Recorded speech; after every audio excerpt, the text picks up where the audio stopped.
Episode 16, Scion.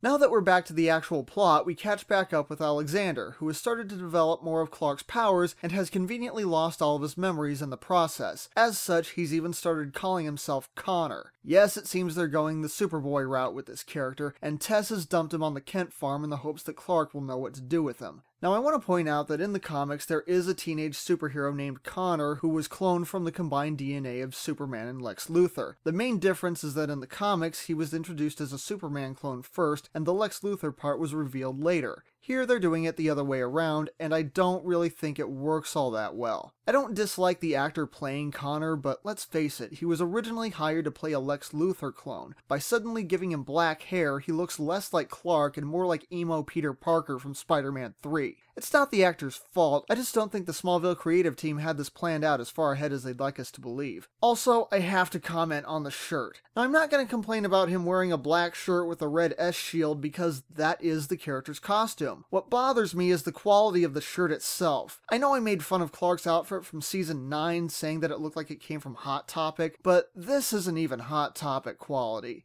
It isn't even Walmart quality. The S shield is so damn huge it's comical, and I know you can't really see in this still picture, but on the actual show, the red paint is really glossy and reflects light off of the set. And maybe it's just me, but that's always looked really cheap. This is actually less convincing than Clark's old shirt with the spray-painted silver logo. Look, I know it sounds like I'm being picky, and I know the show has had a troubled history with its costume designs, but let me put it this way. It's one thing that Black Canary's original costume looked like crap since they were at least trying something creative with it, but what am I supposed to say when a character's costume is literally a t-shirt and jeans, and they somehow managed to fuck that up? Think about it!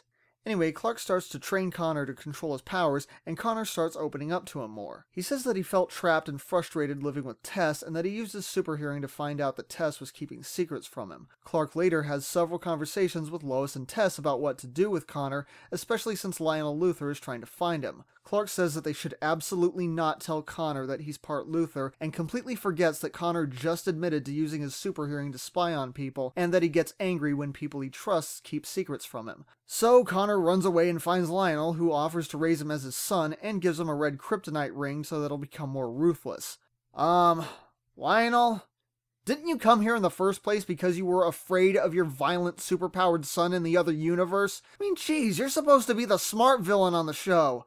Everything seems to be going okay though, until Lionel tries to kill Lois, prompting Connor to save her. It seems Connor didn't save her to be a hero though. Instead, he wants to keep her as his lover, and he starts stealing things to try and impress her. Still, she continually rejects him, and then the show tries to rewrite the effects of red kryptonite. Apparently now, instead of making you generally evil, red kryptonite brings out your base urges and causes you to act in a more primal fashion, with results differing from person to person. Lois even goes on to say that Clark on red kryptonite didn't act anything like Connor. Really? Because I do remember one of the earlier episodes when Clark was infected with red kryptonite. He also went on a rampage through Metropolis, he also stole a car, he even destroyed an ATM to take the money out of it and acted like a royal douchebag to impress some girls. In other words, he acted just like Connor. Don't go rewriting the history of the show just because you want Clark to look better by comparison. Oh, and you know what else doesn't help your case? When Clark shows up later and, in his best abusive husband voice, tells Connor, "You're coming home with me!" But eventually they destroy the red kryptonite, Connor's a good guy again, and Tess even manages to take back her company after proving that Lionel's fingerprints are different from the originals. And the episode ends with Lionel standing at Lex's grave, inviting a deal with the devil just to get his son back. And in response, Darkseid appears. It's actually Darkseid, and we're finally getting a clear, lasting look at him. And I gotta say, damn. Thank you for doing the character justice. I realize the show's special effects have gone all over the place, usually ranging from complete shit to slightly pungent garbage, but this shot right here is genuinely impressive, and one of the best visual effects in the show's history. So that's pretty much where we are right now. There are just a handful of episodes left before the end, and really it feels like it could go either way.